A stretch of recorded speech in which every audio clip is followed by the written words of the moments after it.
karta narto, na karte naha kaschana, na kasya sarva bhuteshu, kaschid artha vyaparsrayaha.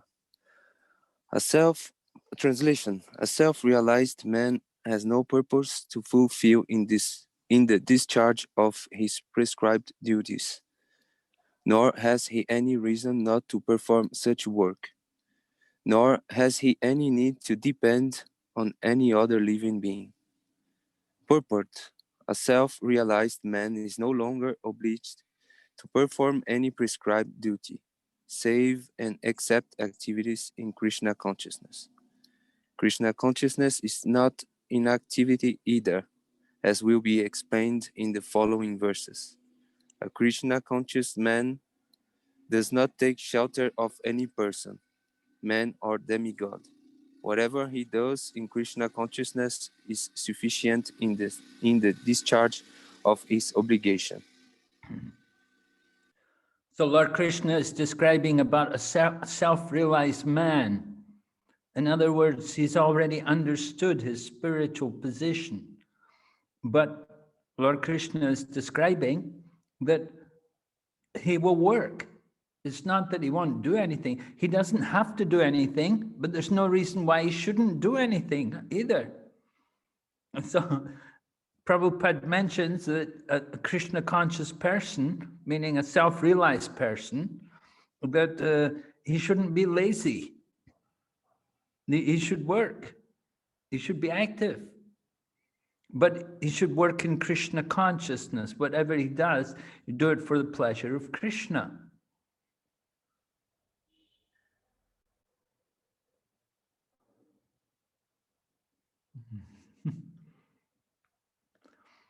So we're going to hear in the next few verses, we will hear more about the self-realized person and how they act, what they do. Examples, Krishna will give some examples also, how they work.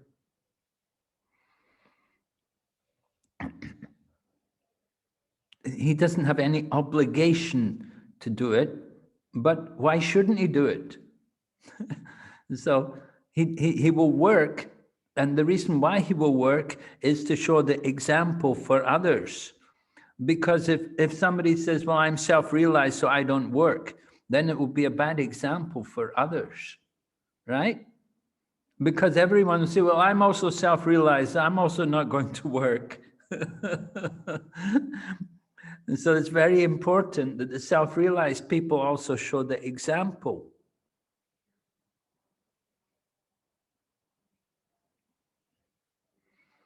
All right? Can you name few examples, Guru Maharaj? Krishna himself is going to name some.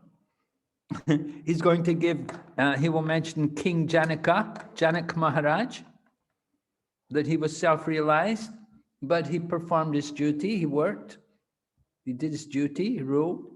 And then Lord Krishna gives him his own self as an example.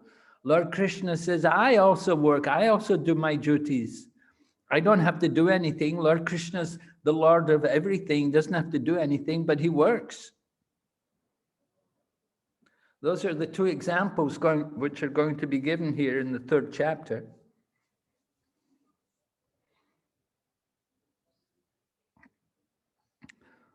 So being self-realized doesn't mean you just sit and do nothing.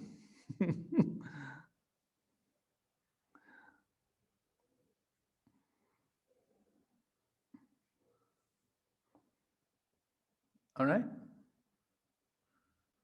Okay, Guru Maharaj, thank you. Guru Maharaj, the last line, nor has he any need to depend on any other living being. It means like he doesn't depend upon, even to survive, he doesn't need to depend upon any other living being. Is it like that? Nor has he any need to depend on any other living being. Yes, you know that because there may be the tendency that people should support me. Everyone should provide for me. Everyone should, they should give me whatever I want because I'm self-realized. I'm a perfect person. So everyone should respect me and you should take care of me and you should honor me and you should provide everything I want. Whatever I ask for, you should give me. So Lord Krishna is saying he shouldn't have to depend on other people. He should be able to take care of his own self. He can look after his own self. He doesn't have to be a parasite. Parasite will live off others. So he shouldn't be like that. He should be responsible. He should take care of his own self, his own needs. He has needs. If he has some needs, then he should arrange his own needs. Not that he has to go and ask other people to do everything for him. And also, a Krishna conscious person won't depend on demigods. People in the material world, they will worship demigods. They want money, they'll worship Lakshmi, they want health, they'll worship Surya, they want rain, they worship Indra, like that. So a Krishna conscious person, he doesn't have to depend on any demigods. He simply, he will depend on Krishna, of course. Whatever he does in Krishna consciousness, depends on Krishna. And he wants to give service to Krishna. He doesn't want to take service from Krishna. It's not that he's going to ask Krishna, oh, give me this, I need that, but he wants to give to Krishna. So that is self-realization. Okay, Guru Maharaj. You can hear the jackals outside? Can you hear Yeah. them? Yes. The jackals here in Mayapur. It's their time, they wake up. Jackals, they eat at night. They don't eat in the daytime. They eat in the night. So they wake up about this time and they start their howling.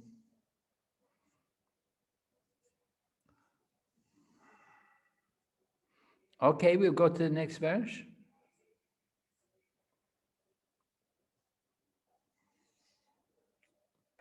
Ramya Mataji, do you want to read it? This 3.9?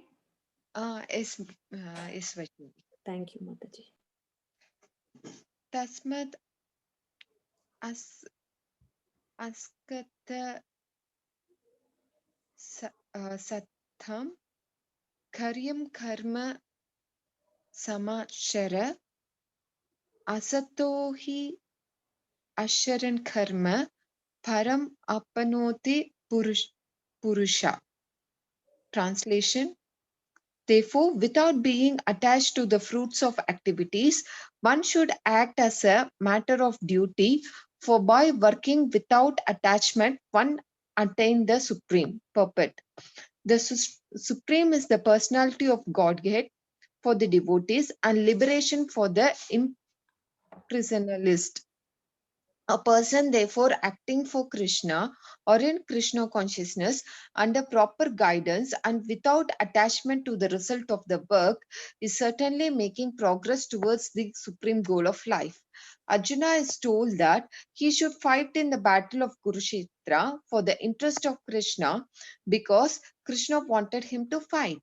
To be a good man or a non-violent man is a personal attachment. But to the act on behalf of the Supreme is to act without attachment for the result. That is perfect action of the highest degree, recommended by the Supreme Personality of Godhead, Sri Krishna. Vedic rituals like prescribed sacrifices or performed for purification of impious activity that were performed in the field of sense gratification. But action in Krishna consciousness is transcendental to the reaction of good or evil work. A Krishna conscious person has no attachment for the result, but acts on behalf of Krishna alone. He engages in all kinds of activities, but is completely non-attached.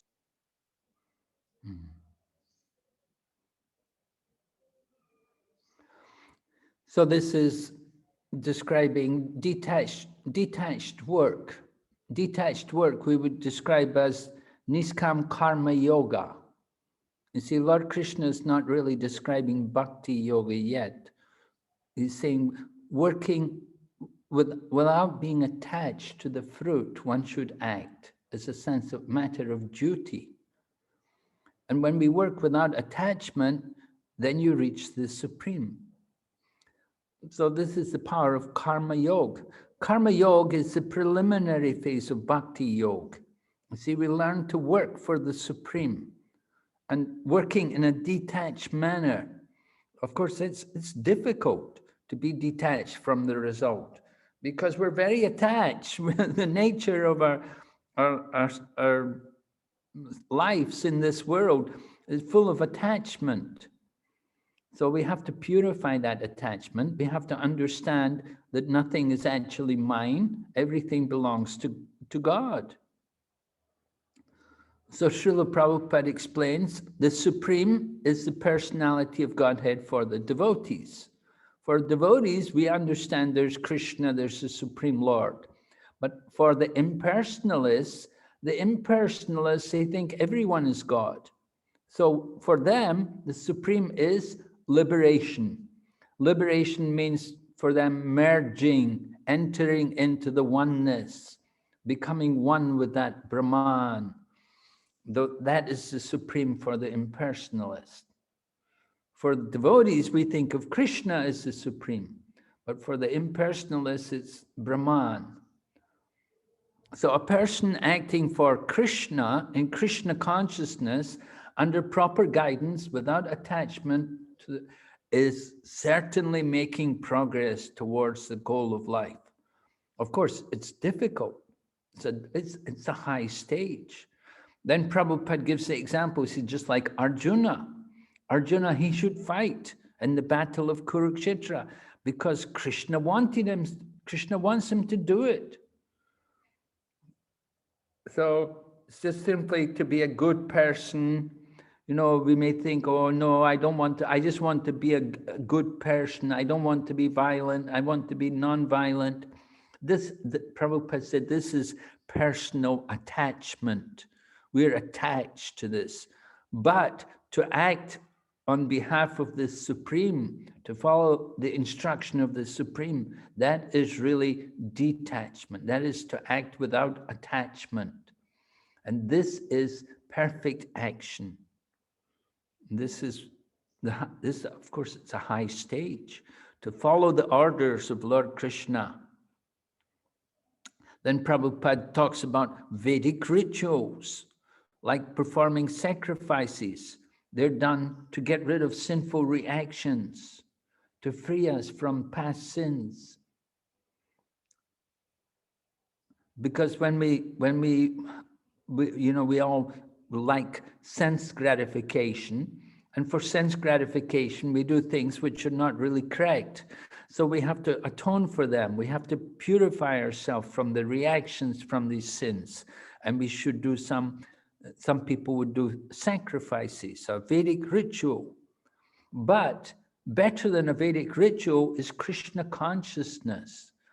Krishna consciousness is transcendental to the reactions of both good or evil work. A Krishna conscious person has no attachment for the result, but acts on behalf of Krishna alone. He engages in all kinds of activity, but is completely non-attached. So attachment is there, but the attachment is changed to Krishna. So when we're attached to Krishna, that's not material. That's a spiritual attachment.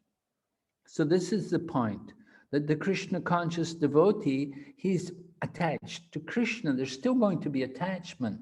We can't give up attachment, but we can purify the attachment by changing the attachment to Krishna. When we're attached to Krishna, this is actually detachment from all the material. Is it clear?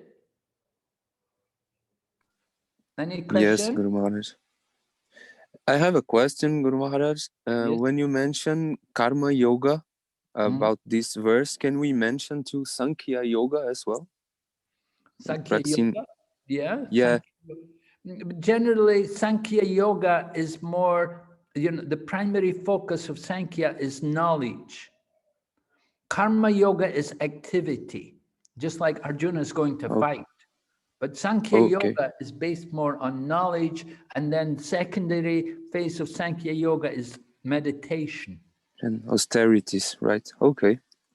Yes, well, Gyanis, they tend to always be, austere, dry, very dry, renounced, Okay, I got it. Thanks, Guru Maharaj.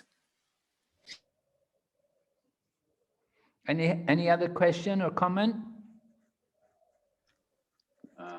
Maharaj, this Sankhya Yoga, is it the one by Lord Kapila? Yes. Okay, Maharaj. Sankhya Yoga is described in the third canto, Srimad Bhagavatam. But there's also atheistic Sankhya Yoga. Lord Prabhupada also talks about Sankhya Yoga in the second chapter of Bhagavad Gita, in analyzing the soul different from the body. He talks about Sankhya. I think it's text 39, chapter 2. So Sankhya Yoga comes up, distinguishing matter from spirit. Okay? Okay. Well, go ahead. Vaishnavi? Yes, Guru Maharaj. Guru Maharaj, if somebody is working just every day, going to office and coming back, doing their duty without attachment, but they are not doing it for Krishna, is it also Karma Yoga, Guru Maharaj, or it's not yoga? They just go to the office without attached. They're not attached to the result.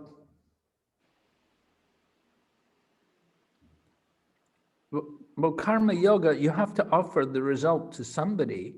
Who are you going to give the result to?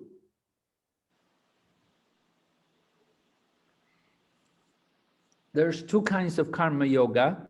There is Niskam Karma Yoga and Sakama Karma Yoga. Niskam Karma Yoga means detached work, and Sakam Karma Yoga is attached work. But Karma Yoga, generally people are attached to work. They like their work. They want to do this work. They like to do this. They don't want to do anything else. They want to do this work. They won't just do anything for Krishna, but they want to work in a particular way. But, maybe they're going to give something of the result for somebody else. Just like, Arjuna, he has to fight. So Krishna tells Arjuna, Karmani eva dikaraste. He said, your qualification is to fight. Arjuna's a Kshatriya. It's his nature. He has a Kshatriya nature. He's very brave, and he's a real warrior. And so his nature is to fight. His nature is not to be a Brahmana. His nature is not to go and beg. Kshatriyas don't beg. So according to one's nature, one wants to act. So they can act, but they should understand the results are not for us. So you give some of the result, you give a little bit of the result, that's Sakam Karma Yoga. But if you give a lot of the result, then it's Niskam Karma Yoga. So somebody goes to work and they're not really attached to the work, but they work. What do they do with the results? They enjoy themselves. So then they are attached. It's not Karma Yoga, right? They are telling Guru Maharaj, sometimes they will tell work is worship. Work like is that. worship. Yeah. Yeah, that's another bogus philosophy. Work is worship if you offer the result for God. If you give the result for the service of the Lord, then it's all right. And Prabhupada said there are devotees who work in factories and offices, and they give the result of their work for the service of the Krishna consciousness movement. He said these people are actually in the renounced order of life because they give the results, part of, at least a major portion of the result they use for the Krishna consciousness movement. So that is that is actually renunciation. But somebody says work is worship. Yeah, whatever you do, it can be worship. If it depends on your consciousness, you have to know who you're working for. It's not that you can just work and you don't think about God, you don't know anything, you don't even believe in God, and you say work is worship. Who are you worshiping? And how to worship him?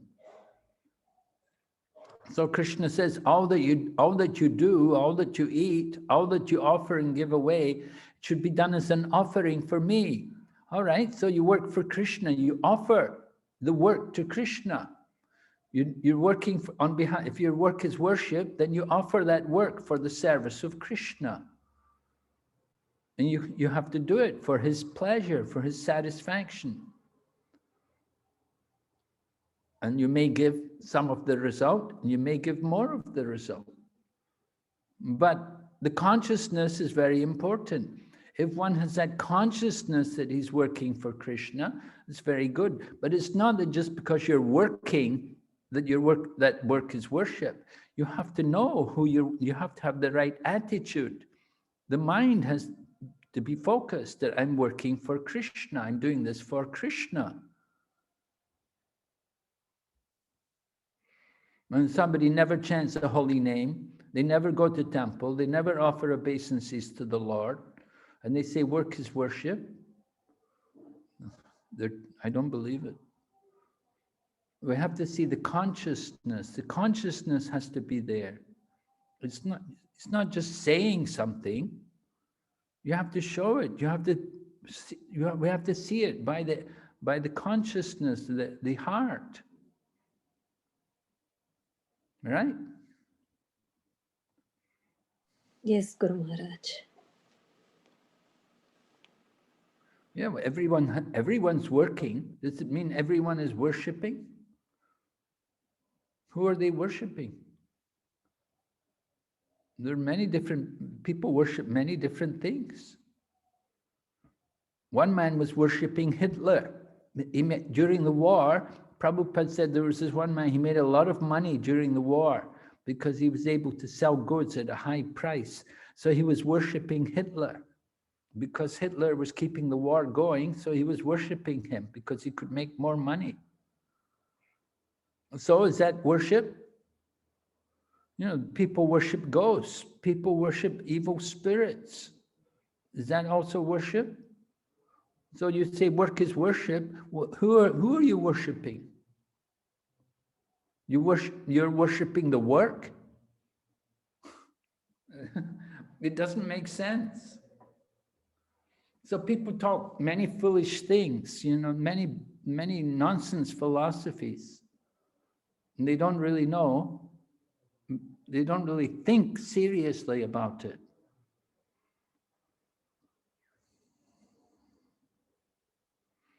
In the 17th chapter of Bhagavad Gita, different kinds of worship are described.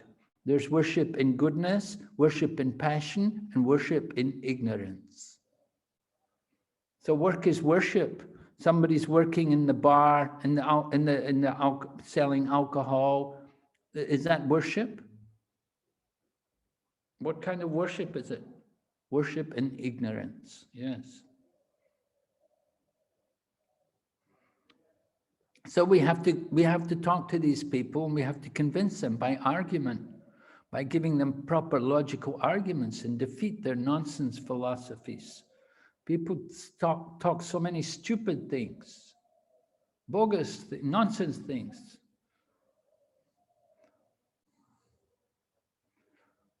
So we have to see through all that and give them the truth. Yes? Yes, Guru Maharaj. Hare Krishna Maharaj. There are people who say I worship other people, you know, I worship people who help me.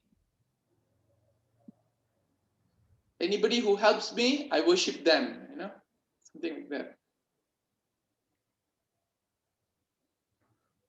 Anybody who helps you, what kind of help is that? They give you money so you can buy cigarettes? Yeah, financially or any kind of help they get from this person, he's worshipable. So how do we defeat that, Maharaj? They don't understand what real help is. Real help is to get you out of the material world. You're in the material world and you're suffering old age, disease, and death.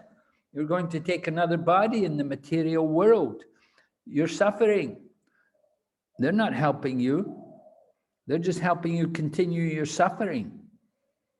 The real help is to get you out of the material world. Do you want that help? No, I just want help to get my cigarettes. I just want help to fill my belly. The bread, this is a problem. They don't know what real help is. So you want to get out of the material world, you have to worship the Supreme Lord. He's the one who can free you from this world. He can give the real help. When you worship the Supreme Lord, then he can end all the misery. The people who are helping you, they're only able to help you by the grace of God. Whatever they have, who gave it to them? Where did they get it from? They came with nothing in this world, and they're giving you, they're helping you. They're meant to, who is helping them? Who gave them? They took it from God. Everything they have came from God, but they're not recognizing who is the real proprietor. So you can tell them like that.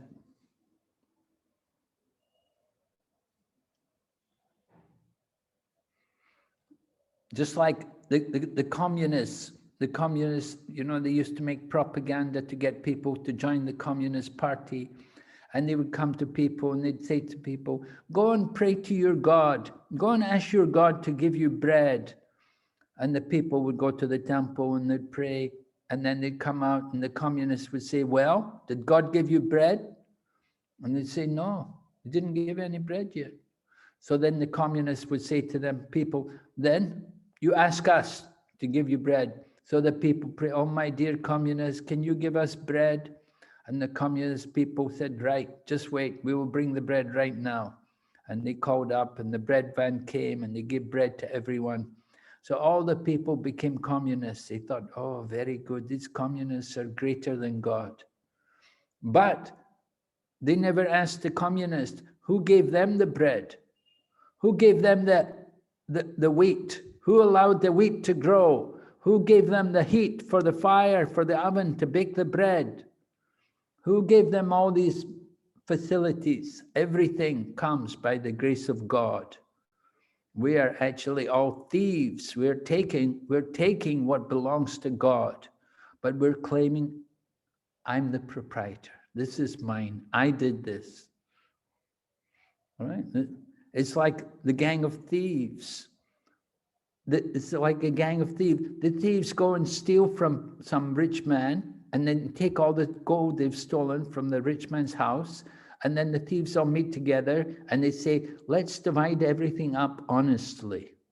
They're all thieves and they're talking about being honest. Let's divide it up honestly. They stole everything.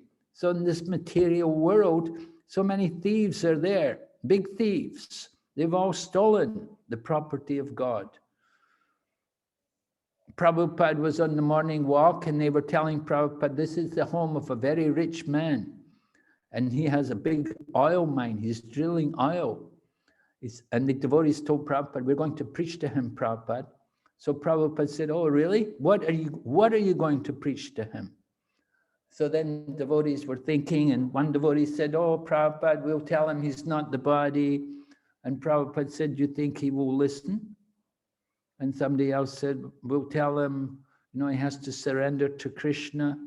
Prabhupada said, you should tell him he's a big thief. And at the time of death, he will be punished for stealing everything. He's taking the oil from the ground. It's Krishna's oil. He's taking it for his own sense gratification. So he will be punished. He said, you should tell him like that. So everyone's a big thief. We're taking the resources of Krishna for our own enjoyment. Understand? Yes, Maharaj. Thank you.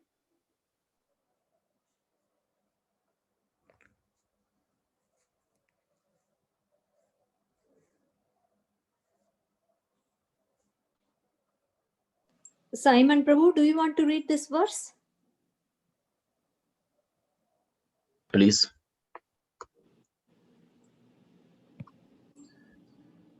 Karma naiva hi sam sithim ashita jana kadaya loka sangram evati sam pashaya kartum arhasi. Translation. King Suj as Janaka attained perfection solely by performance of prescribed duties. Wherefore, just for the sake of education, the people in general, you should perform your work. It's okay? Yes, Prabhu, yeah, good. Purport. Kings like Janaka were all self-realized souls. Consequently, they had no obligation to perform the prescribed duties in the Vedas. Nonetheless, they performed all prescribed activities just to set examples for the people in general.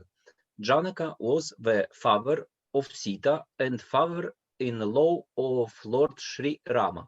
Being a great devotee of the Lord, he was transcendentally situated, but because he was the king of Mithila, a subdivision of Bihar province in India, he had to teach his subject how to perform prescribed duties.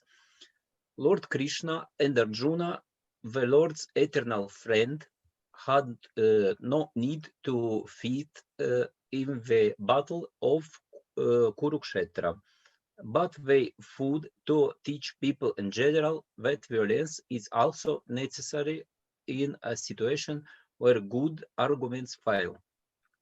Before the battle of Kurukshetra, every effort was made to avoid the war. Even by the Supreme Personality of Godhead, but the other party was determination to fight. So forsook a right cause, where is a necessity for fighting. Althug on who is situation in Krishna consciousness may not have an interest in the world. He still works to teach the public how to live and how to act. Experienced person in Krishna consciousness can act in such a way that other will follow, and this is explained in the following verse. Thank you. All right, so this is one example of the self-realized soul who's acting, performing his duty. Maharaj Janak. Maharaj Janaka, the father of Sita, Mother Sita, who's the wife of Lord Ram. So Maharaj Janaka he's one of the Mahajanas actually. He's one of the authorities of devotional service. So Maharaj Janaka was performing his duty as a king, as a ruler. He has a kingdom, so he has to protect everyone. He has to make sure everything is kept in order. Everyone should do their duties. The farming should go on, and the people should pay taxes and so on. And so he was a good king. He was a wonderful king. Wonderful, must have been because his daughter became the wife of Lord Ramachandra. All right, and then Prabhupada goes on to speak about the battle of Kurukshetra and how sometimes violence is necessary. Sometimes people think, oh, violence, no, you have to be non-violent. Violence is always wrong. You shouldn't get violent. But sometimes it's necessary. And Prabhupada said, when good arguments fail, then violence is necessary. If good arguments fail. So in the battle of Kurukshetra, the Pandavas, they tried everything to avoid it, but ultimately they had to fight. They even had Lord Krishna go with a message just before the battle saying, look, let's not fight, let's not have this battle. But it didn't work. They didn't want to hear. They wanted the war. Duryodhana and his brothers, they all wanted the war. And so they had the war, and so many people died. Right? So fighting can also be done by devotees.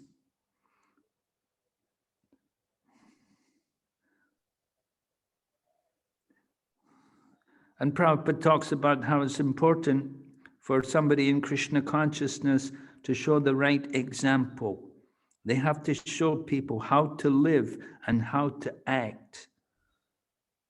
So people in Krishna consciousness have to be a very good example. Prabhupada certainly wanted that the Krishna consciousness movement was to train people that they will have good character and the best qualities, and they'll be a good example for the society.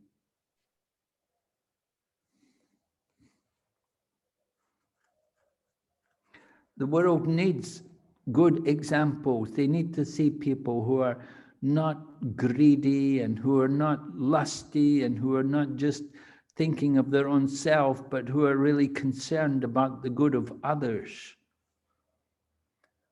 Good examples. We need to have these kind of leaders. Today, who are the leaders? Who are some movie star or some sportsman or some big politician?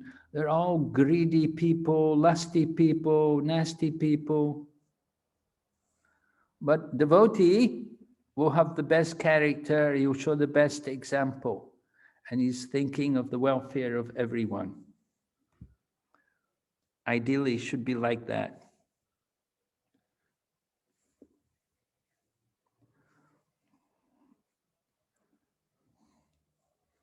So everyone heard of Maharaj Janaka before?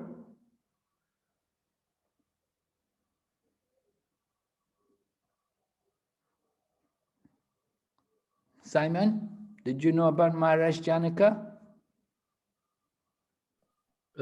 Maharaj Janaka is a father of Sita. Yes, right. Good. So he's a great devotee. But it's described here, he did his duties as a king, just for the sake of educating the people in general that we should perform work. He didn't need to do it.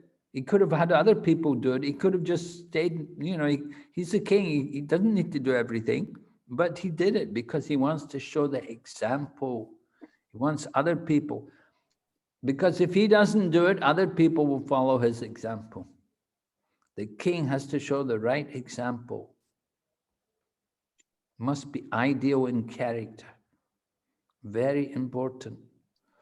You see in the Srimad Bhagavatam, it tells about at the birth of Maharaj Parikshit, they did the astrological chart. They had the Brahmanas come, and the Brahmanas did the astrological chart, and then they made predictions about the character of Maharaj Parikshit, what he would be like.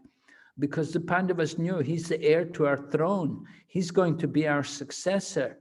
He has to be qualified. He has to have the right character. There are even some temples, some temples in India. I think even things, some temples before the the man becomes a sannyasi, they will check his astrological chart. I think like Udupi, Madhvacharya's temple there, they have some young boys. They get them as very young, and they get them to become sannyasis. But they will check the astrological chart to make sure that, you know, their chart, that astrologically, that this is the right thing for them, that they have the qualification to pursue the line of renunciation.